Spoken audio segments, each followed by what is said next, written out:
Lisa, appointing a special counsel seems to be so common these days, and yet here we have Judge Cannon really drilling down on the very concept of a special counsel across multiple days. What do you make of this? I don't know what to make of it, Anna, and I think many of us are a little bit baffled by it, because even if you don't think that the Supreme Court's decision in United States versus Nixon is binding, in the sense that when the court then decided that a special counsel or appointment of a special counsel was within the Attorney General's authority, you could say that that aspect of the decision isn't part of the holding in that case, and therefore it is formalistically undecided. But the Supreme Court has passed on the propriety of a special counsel. Two recent circuit courts, the D.C. Circuit and the Third Circuit, have both said in recent years that a special counsel appointment is constitutional with respect to Robert Mueller and David Weiss, respectively, David Weiss being the special counsel in the Hunter Biden case. So I'm not sure what Aileen Cannon is doing here. She's like a one-person faculty lounge, having what Ken aptly called an esoteric debate consume multiple days of courtroom time when she already has a very large stack of undecided motions before her. I get that it's intellectually interesting to her, but guidance from all of those prior courts would suggest you dispense with this in a written opinion. And if the United States Supreme Court or the 11th Circuit disagrees, then they overturn you and you move on. There are other issues here more worthy of her time, including the gag order, to which she has devoted maybe 2 hours at most, starting at 3 p.m. today. We'll talk more about the gag order in a second, but I want to get your take here, Catherine. U.S. v. Nixon. You've got Robert Mueller. You've got David Weiss special counsel appointments, which were challenged, and those failed. Why wouldn't the judge here just point to precedent and move on? You know, I agree with Lisa, and I don't want to be disrespectful to a judge and say that she's spending time on frivolous motions and delaying this trial indefinitely, but that's basically what she's doing. If there's no trial date, basically cases from professional experience, I can tell you, just go to a black hole, and they never really go to trial. So her reasoning, you could say she's inexperienced and she needs to do this, but you could do this in writing. You know, brief it, I'll give you a written decision. This is just, quite frankly, a waste of time in delaying the case. I want to highlight an exchange from Friday's hearing. Judge Cannon asks a lawyer on Jack Smith's team, did the Attorney General have any oversight role in seeking this indictment? He declines to answer, citing policy. Cannon then asks, why would there be any heartburn to answer whether the Attorney General signed off on the indictment? The prosecutor maintains it's against policy to answer that specific question and adds, I don't want to make it seem like I'm hiding something. Lisa, what does that back and forth tell you? I think that the Department of Justice lawyer here, who is working with the special counsel's team, is trying to be extremely careful. The way that the special counsel regulations work today, the Attorney General can essentially override the special counsel and say, once an indictment is in formation, no, you cannot do that.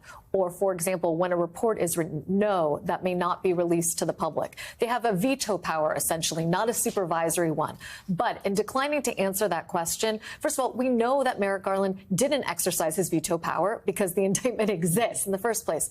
But secondarily, I think James Pierce, who is the attorney arguing that, is really trying to protect the internal conversations at the Department of Justice, which are themselves privileged conversations, and not waive privilege, because once he does that, once that door is open, any number of conversations, you could argue, internally should be revealed to the public. But would, just to be clear, would the Attorney General typically be signing off on an indictment like this? Well, you know, it depends on what you mean by the word signing off. Again, the special counsel regulations don't give the Attorney General sort of the check mark to say, OK, now you may go ahead. The special counsel doesn't have to seek permission.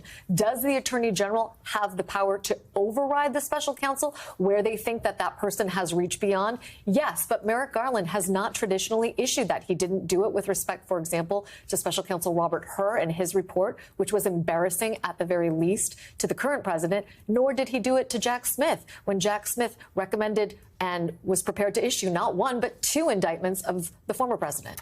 So let's turn to the other hearing later today, Catherine. This hearing about modifying the conditions of Trump's release, a.k.a. the gag order that has been proposed by the Jack Smith special counsel team. What will you be watching for? I sort of agree with Ken, because Donald Trump has sort of been silent. He hasn't trashed the FBI agents since the beginning.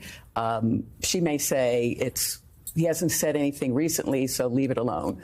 But he has a history. We know when Donald Trump trashes people publicly, the worst of his followers follow suit and attack people. And quite frankly, they get doxxed, they have to get security. And their lives are put in danger. So the judge would be in her rights to say, I agree with you, special counsel. I'm going to put a partial gag order on him, and he cannot make any statements publicly about the law enforcement involved in this case. I keep thinking about how this is now the fourth potential gag order. So a reminder to everybody that 3 other judges in 3 other cases have issued partial gag orders against the former president. That is, how does this gag order request, do you think, differ, perhaps? And would you expect the same outcome? Well, it's Judge Cannon who has a very interesting history with this case. So let's put that aside for a second. The request here is different than it has been in other cases. It's a request not just for a gag order in the absolute, but what's called a modification of the conditions of release. Trump is on bail right now in that case. What the special counsel's office is seeking to do is to put in his conditions of release that he may not make imminent threats against law enforcement personnel involved in the investigation or prosecution of the case. What does that mean in practical terms? If he violates that, the federal judge would be well within her authority to immediately incarcerate him and revoke his conditions of bail. That's different than an ordinary gag order, where violation of a gag order results in maybe you being held in contempt, but it's not an immediate reason to put a person in jail and revoke their conditions of release. Okay, ladies, thank you so much. Hey there, MSNBC fans. I'm Luke Russert, and be sure to join me, Rachel Maddow, Jen Psaki, Lawrence O'Donnell, Steve Kornacki, Joy Reid, and many more September 7th in Brooklyn, MSNBC Live Democracy 2024. Click on the link for ticket information. We will see you there.